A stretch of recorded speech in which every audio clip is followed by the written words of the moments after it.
definitely. So listen, I was reading something. Okay.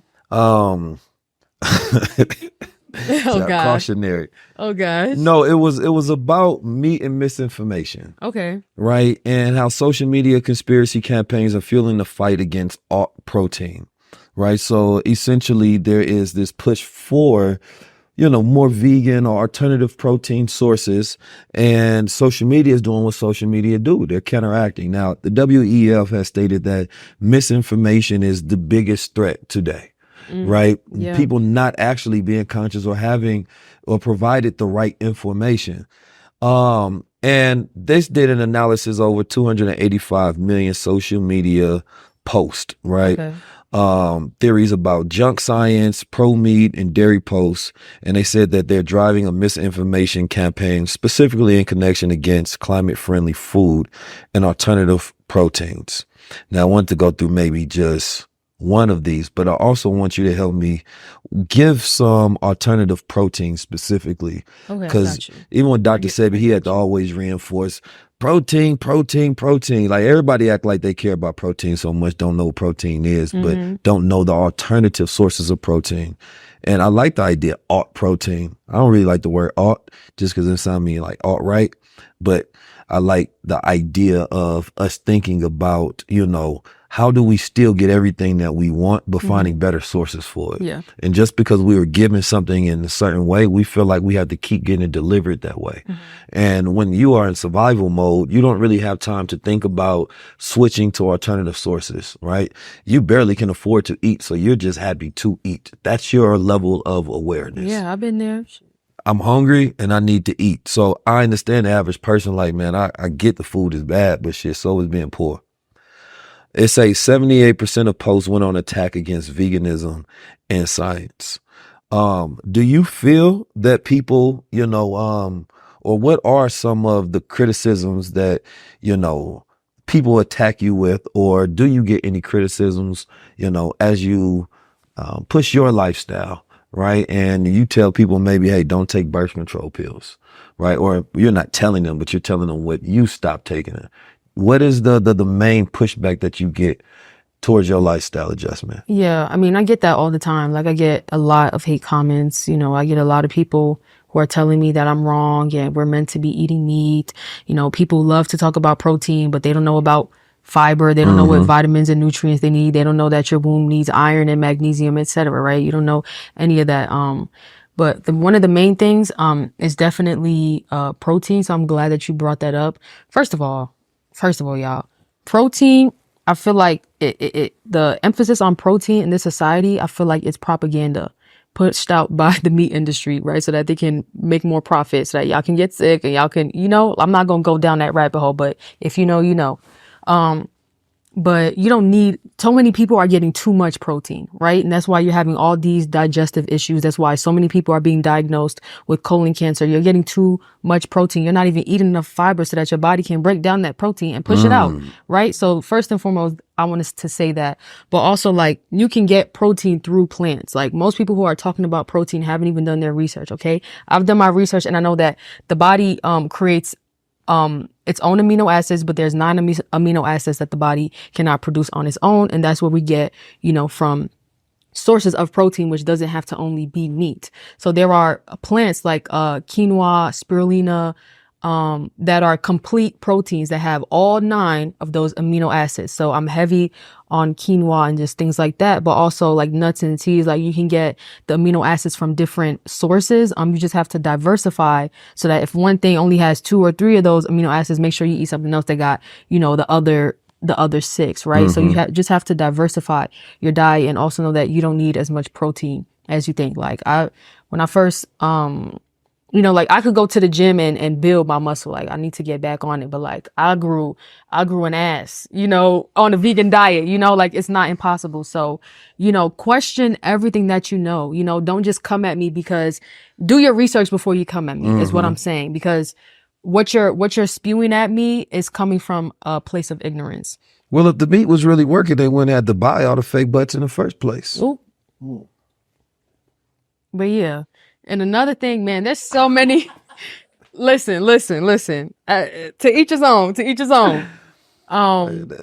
But oh my gosh. I'm But just yeah, state facts. another thing that people like to come at me about is so many things. Oh my goodness. But I would say, they just don't think that I'm qualified to say what I say.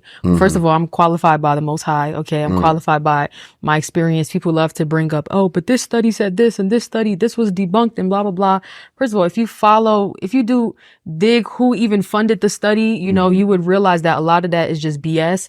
And I know what my journey has been, and I'm thriving off of a plant-based lifestyle. You know, I don't care if you say that we're meant to eat meat or whatever. I'm thriving. I'm the healthiest that I've ever been. I'm still healing. You know, you go to my page, the first thing you see is I'm a healing healer. I'm not going to sit up here in front like I still have a long way to go, but I've come a long way.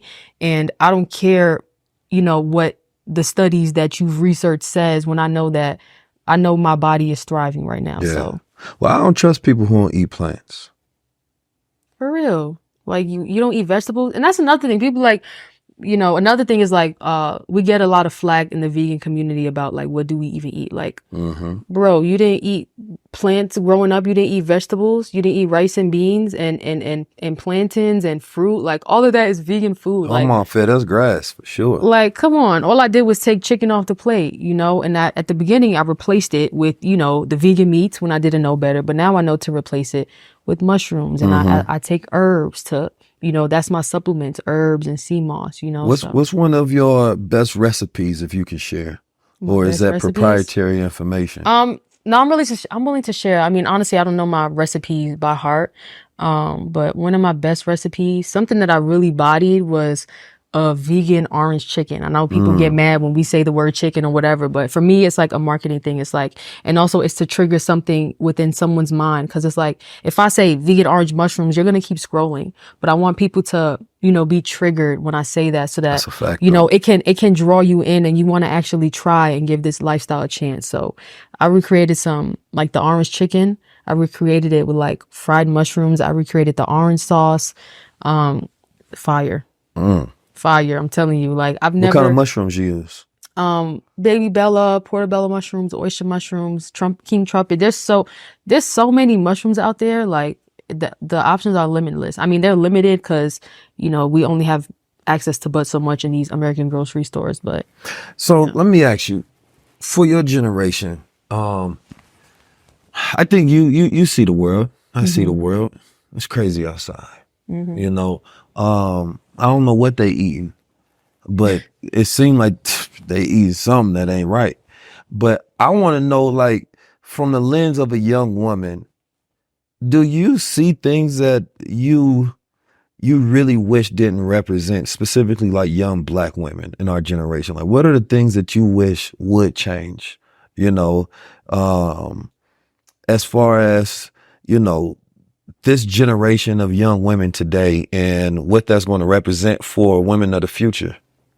I want women to realize that they are spiritual beings. Like your womb is a portal between the realms. Like we are so powerful, and we're not raised to even know that, you know. Like Queen Afua was the first person, you know, who introduced me to spirituality. You know, I'm come from the hood. Like my family, we didn't have not one Bible in my house growing up. So I think we need to start speaking about the spiritual aspect. And I really need women to, you know, create a relationship with your womb. I think we're raised to hate our womb. You know, so many women say, I hate being a woman, you know, when their cycle is coming, because they know that it's going to be, you know, a terrible time, you know. And it's like, realize what you're truly saying, because to be a woman is to be powerful, is to be divine, and, you know, create a relationship with your womb. Like part of my healing journey for me was to literally like talk to my womb. Like I had to, like, she has an energy of her own, you know, and I started to talk to my womb, and I had to apologize because of the things that I was doing to put her in a toxic state. It's like, don't get mad that, you know, you have cramps every time your period comes. Recognize the lifestyle choices that you are making that gives you cramps in the first place, because that shit is not normal. You know, we're raised to believe that it's normal. You're going to suffer every single month. You're going to bleed heavy, buy these tampons, even though they have chlorine in them. You know, I could go, like I said, I So could go down what's a the rabbit hole. alternative, number one, not to cut your wisdom, but you said tampons, because we talked about birth control, right? Talk about cycles and things of that nature. And the tampon issue, I know a lot of women want to go to vegan source tampons or some that are organic, right? So what is, your alternatives, and what have been some of those issues, if you don't mind sharing? No, I don't mind sharing at all. Like, this is literally, I live for this. Yeah. Like, I live for this. I discovered my purpose by going vegan. So I don't mind talking about it at all.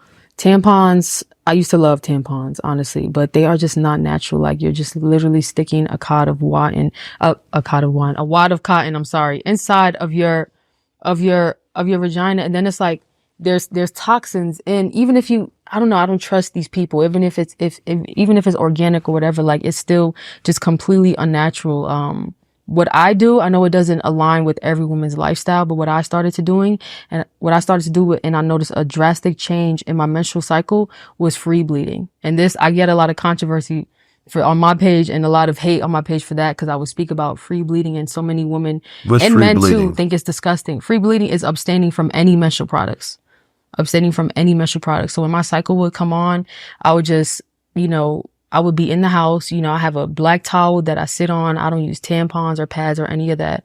Like I said, it doesn't align with everyone's lifestyle, but there are, natural resources like, bamboo, pads or reusable pads, things like that. But I don't care if it's organic or not. I think women should stay away from tampons. Like I was saying earlier, create a better relationship with your womb. Like, she does not like that. So stop doing that to her and then getting mad when she retaliates, so stop using tampons. And, just to piggyback off what I was saying earlier, I just want women to, have a relationship with your womb and love her. Don't hate her and be mad because you're a woman. And I think that's just gonna lead us in the right direction, because like we create life. When your womb is in a toxic state, your child is gonna come out, unhealthy. That's why we have all these children, being born, with illnesses already. You fresh out the womb, and look at your skin. It's because the state, not just the woman, okay, the fathers too, because it's 50-50. But healing starts in the community. Like, when a woman heals, she goes back and she heals her community. So I think it needs to start with us, and then the men are gonna, I don't want to say follow our lead, because I believe men are the leaders, but like I said, when we go back, we go back and heal our community. So just treat your womb better, and she'll treat you better. Well, I definitely want to thank you. Thank you for sharing your information. Thank you for sharing your presence, your vulnerability, your knowledge. And I definitely want more people to tap into your journey. I've been intentional about talking to women this year. And the only reason that I hadn't at first is just because my Rolodex is filled with men that is easy for me to just call, converse. Yo, you trying to pull up? You trying to have a high level? And when I talk to women, there's another phase of planning and preparation for it. So this year, I'm slowing down the speed up. Right. And I believe we're going to do that, having these type of conversations, because as a man, there's certain terms that you've spoken upon that I would have never known. Right. And I think there's a level of empathy that happens when we think about, the cycles of a woman. Right. They're going to come. The moon, as soon as that moon shines, letting you know something is happening with our women.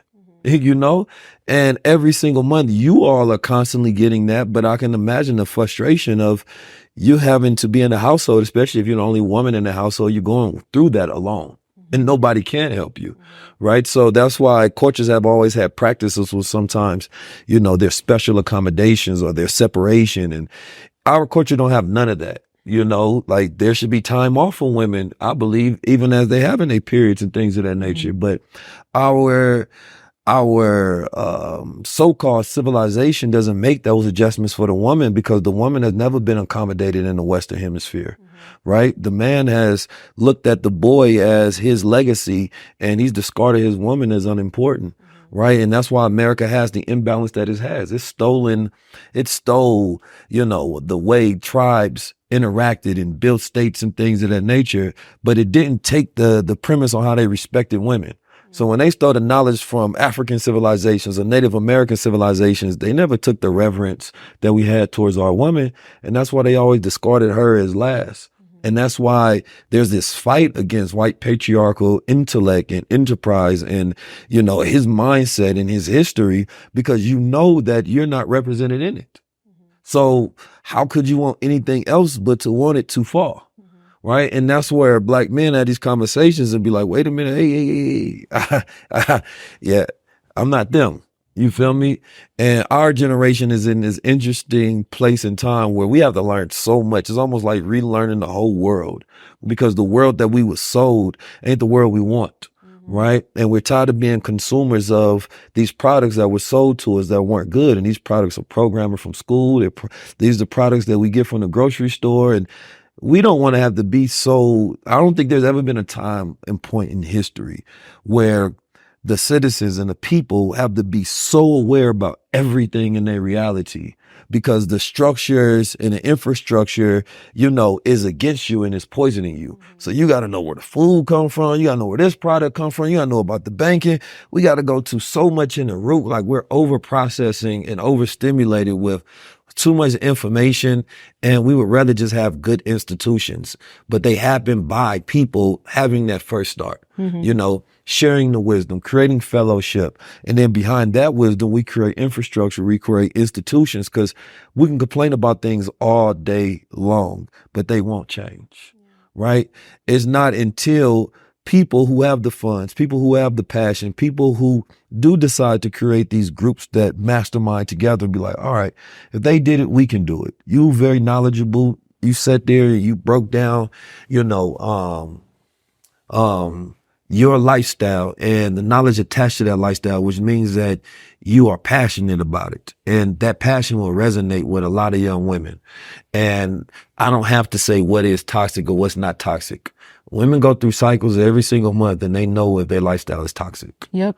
Right. And that's the thing about a woman's biology. She cannot ignore her cycle. It has to happen. And if you are aware of that, then you know what is happening to you, and being in tune and making those intuitive adjustments.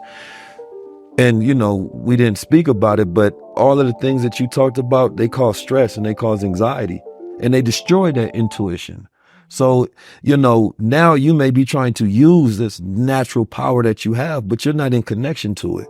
I talked about it with Lloyd Strayhorn. Yeah, we got a 12-month calendar. It doesn't represent the 13, right? So when we may be talking about we in the new year, it's like, wait a minute, we got another moon to go through, right? So it's still leaving the woman out of time.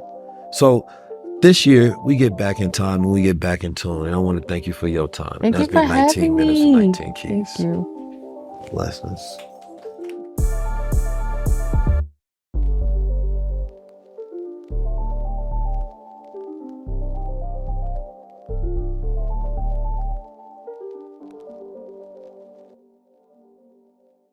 I got a question for you. What does your cabinet look like? What is it that you're taking in your routine that's keeping you high level? If it's not our products, then whose products are you taking?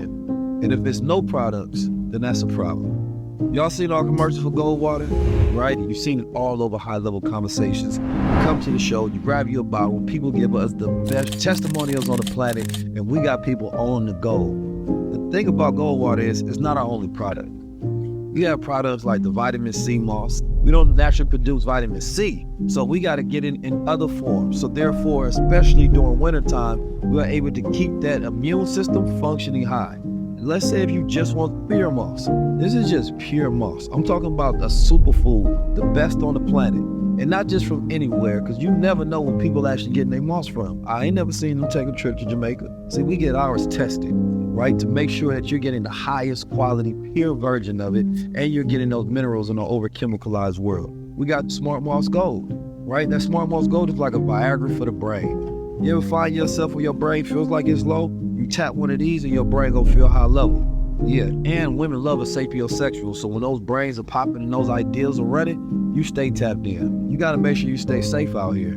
There's all sort of viruses and diseases that's running around this world, especially during this time. If you're traveling, make sure you spray this on the orifices throughout your body to kill any of those viruses or any of those things trying to invade you. Make sure y'all tap into goldwater.com so next time somebody asks you, what's keeping you high level? What's keeping you young and healthy and wealthy feeling?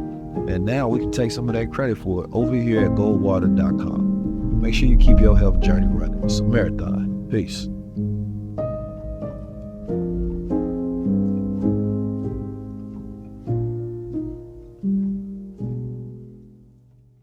This one got the isolate CBD, the black seed oil, the MCT oil, and the lion's mane powder. I think it's too much in here. I think we need to we gotta calm this product down. It's too much. It's too much. Bro, I took this and I was going all day. Ain't nobody got that much work to get done in a day where they need to be taking Supermind. Like, what if you a house mom and all of a sudden you get everything done in one day and you ain't got nothing to do the rest of the week? I took this, I don't know what I'm supposed to do with the rest of my life. I feel like I done got everything done. I was up, right? I ain't gonna lie, I feel like I changed the world 1,000 times on this. I done figured out every single plan. The next thing I need to have is patience, because I done planned everything. I done did everything I can do in a day. I'm serious. Like, I think we put too much in here. We need to cut down the ingredient list, and we need to make this regular mind, because this is like Viagra for the brain.